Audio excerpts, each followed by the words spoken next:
The BFG, Chapter 15, The Great Plan. "We've absolutely got to stop them," Sophie cried. "Put me back in your pocket quick and we'll chase after them and warn everyone in England they're coming." "Redonkulous and unpossible," the BFG said.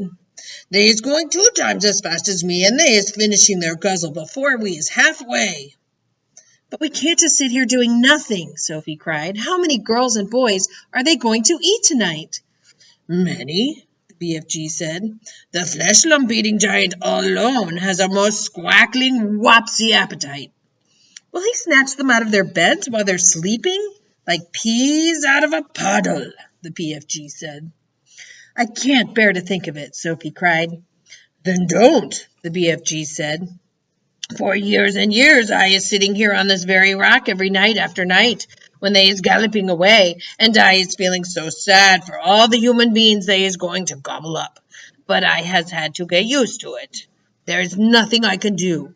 If I wasn't a titchy little runty giant only 24 feet high, then I would be stopping them, but that is absolutely out of the window."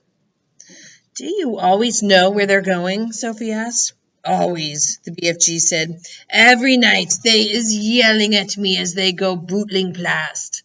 The other day they was yelling, 'We is off to Mississippi and Miss Murray to guzzle them both.'" "Disgusting," Sophie said. "I hate them." She and the big friendly giant sat quietly side by side on the blue rock in the gathering dusk. Sophie had never felt so helpless in her life. After a while, she stood up and cried out, "I can't stand it. Just think of those poor girls and boys who are going to be eaten alive in a few hours' time. We can't just sit here and do nothing. We've got to go after those brutes." "No," the BFG said. "We must," cried Sophie. "Why won't you go?" The BFG sighed and shook his head firmly. "I has told you 5 or 6 times," he said. "And the third will be the last. I is never showing myself to human beings." "Why ever not?" "If I do, they will be putting me in the zoo with all the jiggy-raffies and caddy peddlers." "Nonsense," Sophie cried. "And they will be sending you straight back to an orphanage," the BFG went on. "Grown-up human beings is not famous for their kindness. They is all squiffle rotters and grink sludgers." "That simply isn't true," Sophie cried angrily. "Some of them are very kind indeed." "Who?" the BFG said. "Name one." "The Queen of England," Sophie said. "You can't call her a squiffle rotter or a grink sludger." "Well," the BFG said, you can't call her a squeak pip or a not mucher either," Sophie said, getting angrier and angrier. "The flesh lump eater is longing dearly to guzzle her up," the BFG said, smiling a little now. "Who, the Queen?" Sophie cried, aghast. "Yes," the BFG answered. "Flesh lump eater says he is never eating a queen, and he thinks perhaps she has an especially scrum-diddly-umptious flavor." "How dare he!" Sophie cried. "But Flesh lump eater says there is too many soldiers around her palace, and he dursn't try it." "He'd better not," Sophie said. "He is also saying he would like very much to guzzle one of the soldiers in his pretty red suit, but he is worried about those big black furry hats they is wearing. He thinks they might be sticking in his throat." "I hope he chokes," Sophie said. "Flesh lump eater is a very careful giant," the BFG said. Sophie was silent for a few moments. Then suddenly, in a voice filled with excitement, she cried out, "I've got it! By golly, I think I've got it!" "Got what?" the BFG said. "The answer," cried Sophie. "We'll go to the Queen. It's a terrific idea. If I went and told the Queen about these disgusting man-eating giants, I'm sure she'd do something about it." The BFG looked down at her sadly and shook his head. "She is never believing you," he said. "Never in a month of Mondays." "I think she would." "Never," the BFG said. "It is sounding such a wonky tall story. The Queen will be laughing and saying, 'What awful rub squash.'" "She would not." "Of course she would," the BFG said. "I has told you before that human beings are simply not believing in giants." Then it's up to us to find a way of making her believe in them, Sophie said. And how is you getting in to see the Queen anyway? The BFG asked. Now hold on a second, Sophie said. Just you hold on a sec, because I've got another idea. Your ideas is full of codswoggle, the BFG said. Not this one, Sophie said. You say that if we tell the Queen, she would never believe us. I is certain she wouldn't, the BFG said.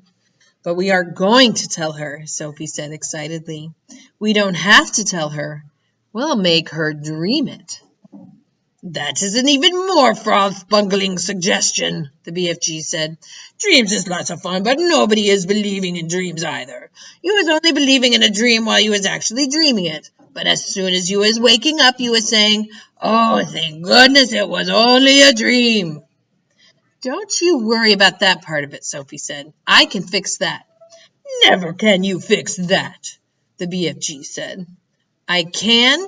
I swear I can. But first of all, let me ask you a very important question. Here it is.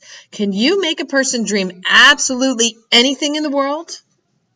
Anything you like, the BFG said proudly. If I said I wanted to dream that I was in a flying bathtub with silver wings, could you make me dream it? I could, the BFG said. But how? Sophie said. You obviously don't have exactly that dream in your collection. I do not, the BFG said, but I could soon be mixing it up. How could you mix it up? It is a little bit like mixing a cake, the BFG said. If you is putting the right amounts of all the different ingredients into it, you is making the cake come out any way you want. Sugary, spongy, curranty, Christmassy, or grab-switchy. It is the same with dreams. Go on, Sophie said. I has dillions of dreams on my shelves, right or left. Right, Sophie said. I has dreams about bathtubs, lots of them. I has dreams about silver wings. I has dreams about flying. So all I has to do is mix those dreams together in the proper way, and I is very quickly making a dream where you is flying in a bathtub with silver wings. I see what you mean, Sophie said, but I didn't know you could mix one dream with another. Dreams like being mixed, the BFG answered. They is getting very lonesome all by themselves in those glassy bottles. Right, Sophie said. Now then, do you have dreams about the Queen of England? Lots of them, the BFG said. And about giants? Of course, the BFG said. And about giants eating people? Swiggles of them, the BFG said. And about little girls like me? Those is commonest of all, the BFG said. I has bottles and bottles of dreams about little girls. And you could mix them all up just as I want you to, Sophie asked, getting more and more excited.